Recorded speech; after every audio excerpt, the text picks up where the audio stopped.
ದೇವರ ನಾಡು ಕೇರಳದಲ್ಲಿ ವರುಣ ಅಬ್ಬರಿಸಿ ಬೊಬ್ಬಿರಿತಾ ಇದ್ದಾನೆ. ಸಾಲು ಸಾಲು ಅವಾಂತರಗಳು ಸೃಷ್ಟಿಯಾಗ್ತಾ ಇದೆ. ಗಡಿಯನ್ನು ಹಂಚಿಕೊಂಡಿರುವಂತಹ ರಾಜ್ಯಕ್ಕೂ ಕೂಡ ಮುಂಗಾರು ಎಂಟ್ರಿಯ ಸೂಚನೆ ಸಿಗ್ತಾ ಇದೆ. ಮುಂಗಾರು ಮಳೆ ಪ್ರವೇಶಕ್ಕೆ ಮುನ್ನ ಕೇರಳದಲ್ಲಿ ಭಾರೀ ವರ್ಷಧಾರೆ. ಕೊಚ್ಚಿ ಭಾಗದಲ್ಲಿ ಬಿರುಗಾಳಿಯ ಜೊತೆಗೆ ಮೇಘಸ್ಫೋಟ ಕೂಡದ ಆತಂಕ ಮನೆ ಮಾಡಿದೆ. ಮೊಣಕಾಲುದ್ದ ನೀರಿನಲ್ಲಿ ಜನರು ಓಡಾಟವನ್ನು ನಡೆಸ್ತಾ ಇದ್ದಾರೆ. ಕೊಚ್ಚಿ, ಎರ್ನಾಕುಲಂ, ತಿರುವನಂತಪುರಂ ಭಾಗದಲ್ಲಿ ಭಾರೀ ಮಳೆ ಆಗ್ತಾ ಇದೆ. ಸಾಲು ಸಾಲು ಅವಾಂತರಗಳು ಕೂಡ ಸೃಷ್ಟಿಯಾಗ್ತಾ ಇರುವಂಥದ್ದು. ಧರೆಗುರುಳಿದಾವೆ ಮರಗಳು, ವಾಹನ ಸಂಚಾರ ಸಂಪೂರ್ಣವಾಗಿ ಅಸ್ತವ್ಯಸ್ತವಾಗಿದೆ.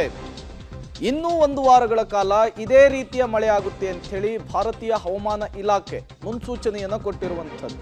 ಸತತವಾಗಿ ಕೇರಳದಲ್ಲಿ ಮಳೆ ಆಗ್ತಾ ಇದೆ.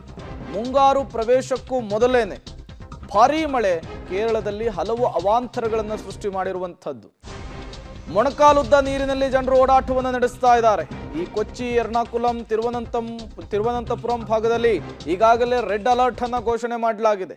ಇದೇ ರೀತಿಯ ಮಳೆ ಇನ್ನೂ 4 ರಿಂದ 5 ದಿನಗಳ ಕಾಲ ಬೀಳುತ್ತೆ, ಎಚ್ಚರಿಕೆಯಿಂದಿರಿ ಅನ್ನುವಂತಹ ಸೂಚನೆ ಪಾಸ್ ಆಗಿದೆ. ನೀವು ಕೂಡ ವಿಜುವಲ್ಸ್ ಅನ್ನು ಗಮನಿಸ್ತಾ ಇದ್ದೀರಿ ನೋಡಿ. ಕಣ್ಣು ಹಾಯಿಸಿದಷ್ಟು ಉದ್ದಕ್ಕೂ ಕೂಡ ಬರೀ ನೀರೇ ಕಾಣಿಸ್ತಾ ಇದೆ.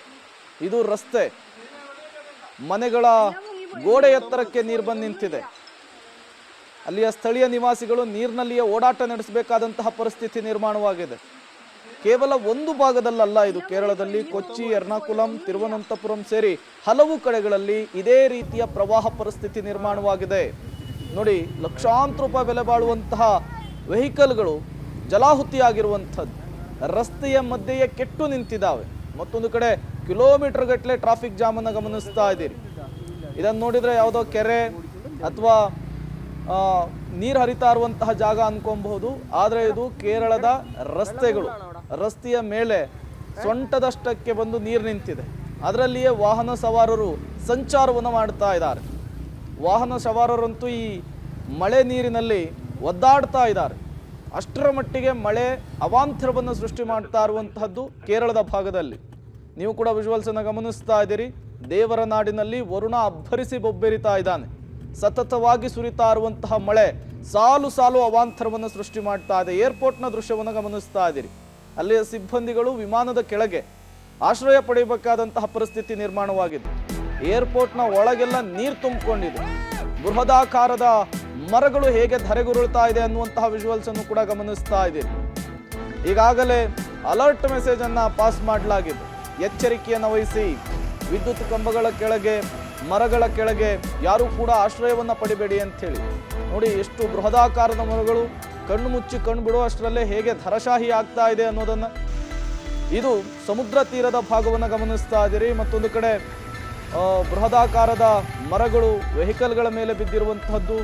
ನಡು ರಸ್ತೆಯಲ್ಲಿಯೇ ಆಳೆತ್ತರದ ನೀರು ನಿಂತಿದೆ. ಅದರಲ್ಲಿಯೇ ವಾಹನ ಸವಾರರು ಪರದಾಡಿಕೊಂಡು ಸಂಚಾರವನ್ನು ಮಾಡ್ತಾ ಇದ್ದಾರೆ. ಇದು ದೇವರ ನಾಡು ಕೇರಳದಲ್ಲಿ ಮಳೆ ತಂದಂತಹ ಅವಾಂತರ, ಮಳೆ ಸೃಷ್ಟಿಸಿರುವಂತಹ ಅವಾಂತರ. ನೋಡಿ, ವಿದ್ಯುತ್ ಕಂಬದ ಮೇಲೇನೆ ಮರ ಬಿದ್ದಿರುವಂತಹದ್ದು, ಲೈನ್ ಕಟ್ ಆಗಿದೆ. ಈ ರೀತಿಯ ಹಲವು ಅವಾಂತರಗಳು ಕೇರಳದಲ್ಲಿ ಕಾಣಸಿಗ್ತಾ ಇದೆ.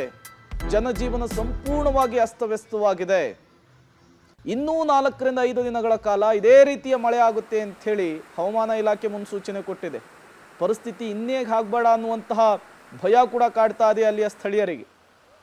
ನೋಡಿ, ನಡು ರಸ್ತೆಯಲ್ಲಿಯೇ ಯಾವ ರೀತಿಯಲ್ಲಿ ವಾಹನ ಸವಾರರು ಪರದಾಡ್ತಾ ಇದ್ದಾರೆ ಅಂಥೇಳಿ. ಕೆಲವು ವಾಹನಗಳಂತೂ ಅಲ್ಲೇ ಕೆಟ್ಟು ನಿಂತಿರುವಂಥದ್ದು. ಪ್ರಮುಖ ರಸ್ತೆಗಳಲ್ಲಿಯೇ ಈ ರೀತಿಯ ಪರಿಸ್ಥಿತಿ ನಿರ್ಮಾಣವಾಗಿದೆ ಮಳೆಯಿಂದ. ಮತ್ತಷ್ಟು ಡೀಟೇಲ್ಸ್ ಅನ್ನು ಕೊಡ್ತಾರೆ. ಇದೇ ವಿಚಾರಕ್ಕೆ ಸಂಬಂಧಪಟ್ಟಂತೆ ನಮ್ಮ ದೆಹಲಿಯ ಪ್ರತಿನಿಧಿ ಶಬ್ಬೀರ್ ನಿಡುಗುಂದಿ ದೂರವಾಣಿ ಸಂಪರ್ಕದಲ್ಲಿ ಜಾಯ್ನ್ ಆಗಿದ್ದಾರೆ. ಶಬ್ಬೀರ್, ಕೇರಳದಲ್ಲಿ ವರುಣ ಅಬ್ಬರಿಸಿ ಬೊಬ್ಬಿರಿತಾ ಇದ್ದಾನೆ. ಸಾಲು ಸಾಲು ಅವಾಂತರಗಳು, ಸತತ ಮಳೆಗೆ ಸೃಷ್ಟಿ ಆಗ್ತಾ ಇದೆ. ಏನೆಲ್ಲ ಬೆಳವಣಿಗೆಗಳಾಗ್ತಾ ಇದೆ ಕೇರಳದಲ್ಲಿ? ಇನ್ನು ಎಷ್ಟು ದಿನಗಳ ಕಾಲ ಇದೇ ರೀತಿ ಮಳೆ ಅಂತ? ಪ್ರೇಮ, ತಿರುವನಂತಪುರಂ, ಕೊಚ್ಚಿ ಸೇರಿದಂತೆ ಬಹುತೇಕ ಜಿಲ್ಲೆಗಳಲ್ಲಿ ರೆಡ್ ಮತ್ತೆ ಯೆಲ್ಲೋ ಅಲರ್ಟ್ ಅನ್ನ ಈಗ ಘೋಷಣೆ ಮಾಡಲಾಗಿರುವಂತದ್ದು. ಕೇಂದ್ರ ಹವಾಮಾನ ಇಲಾಖೆ ಈಗಾಗಲೇ ಎಚ್ಚರಿಕೆಯನ್ನು ಕೂಡ ಕೊಡಲಾಗಿದೆ. ಮುಂದಿನ 2 ದಿನಗಳ ಕಾಲ ಭಾರಿ ಮಳೆ ಆಗುವಂತ ಸಾಧ್ಯತೆಗಳಿದೆ ಅನ್ನುವಂತ ಎಚ್ಚರಿಕೆಯನ್ನ ಈಗಾಗಲೇ ಕೊಡಲಾಗಿರುವಂತದ್ದು. ಮುಖ್ಯವಾಗಿ ಕೊಚ್ಚಿ, ತಿರುವನಂತಪುರಂ, ಎರ್ನಾಕುಲಂ ಸೇರಿದಂತೆ ಬೇರೆ ಬೇರೆ ರಾಜ್ಯಗಳಲ್ಲಿ ತೀವ್ರವಾದಂತ ಮಳೆ ಆಗ್ತಾ ಇರುವಂತದ್ದು. ಕಳೆದ ಅರ್ಧ ಗಂಟೆಯಲ್ಲಿ 80 mm ನಷ್ಟು ಮಳೆ ಆಗಿದೆ ಅನ್ನುವಂತಹ ಮಾಹಿತಿಗಳನ್ನ ಹವಾಮಾನ ಇಲಾಖೆ ಕೊಟ್ಟಿದೆ.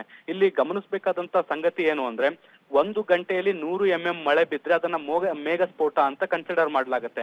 ಆದ್ರೆ ಈಗ ಸದ್ಯಕ್ಕೆ ಕೇರಳದಲ್ಲಿ ಅರ್ಧ ಗಂಟೆಯಲ್ಲಿ 80 mm ನಷ್ಟು ಮಳೆ ಬಿದ್ದಿರುವಂತದ್ದು. ಅಂದ್ರೆ ಅದನ್ನ 1 ಗಂಟೆಗೆ ನಾವು ಲೆಕ್ಕ ಹಾಕಿದ್ರೆ ಸುಮಾರು 160 ಆಗುತ್ತೆ. ಅಂದ್ರೆ ಮೇಘ ಸ್ಫೋಟಕ್ಕಿಂತ ದೊಡ್ಡ ಪ್ರಮಾಣದಲ್ಲಿ ಮಳೆ ಆಗ್ತಾ ಇರುವಂತದ್ದು ಈಗ ಗೊತ್ತಾಗ್ತಾ ಇದೆ. ಬಹುತೇಕ ಪ್ರದೇಶಗಳು ಜಲಾವೃತಗೊಂಡಿದ್ದಾವೆ. ಬಹುತೇಕ ತಗ್ಗು ಪ್ರದೇಶಗಳಲ್ಲೂ ಕೂಡ ನೀರು ನುಗ್ಗಿ ಜನಜೀವನ ಅಸ್ತವ್ಯಸ್ತ ಆಗಿರುವಂತದ್ದನ್ನ ಕೂಡ ನಾವು ಗಮನಿಸ್ತಾ ಇದ್ದೀವಿ.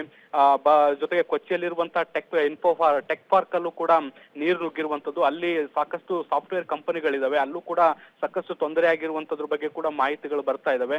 ಬಹುತೇಕ ಕೆಲವು ಪ್ರದೇಶಗಳಲ್ಲಿ ಮರ ಗಿಡಗಳು ಮತ್ತೆ ಏನು ಎಲೆಕ್ಟ್ರಿಕ್ ಕಂಬಗಳು ಕೂಡ ಧರೆಗುರುಳಿರುವಂತದ್ರ ಬಗ್ಗೆ ಕೂಡ ವರದಿ ಆಗ್ತಾ ಇರುವಂತದ್ದು. ಒಂದ್ ರೀತಿ ಜನಜೀವನ ಅಸ್ತವ್ಯಸ್ತ ಆಗಿರುವಂತದ್ದು. ಮುಂದಿನ 2 ದಿನಗಳ ಕಾಲ ಇದೇ ಪರಿಸ್ಥಿತಿ ಮುಂದುವರಿಯುವಂತ ಸಾಧ್ಯತೆಗಳಿದಾವೆ. ಮಾನ್ಸೂನ್ ನ ಹಿನ್ನೆಲೆಯಲ್ಲಿ ಭಾರಿ ಮಳೆ ಆಗ್ತಾ ಇರುವಂತದ್ದು ಕೂಡ ಈಗ ಸದ್ಯಕ್ಕೆ ಗೊತ್ತಾಗ್ತಾ ಇದೆ. Prem, okay, thank you Shabeer ತಮ್ಮೆಲ್ಲ ಮಾಹಿತಿಗಾಗಿ.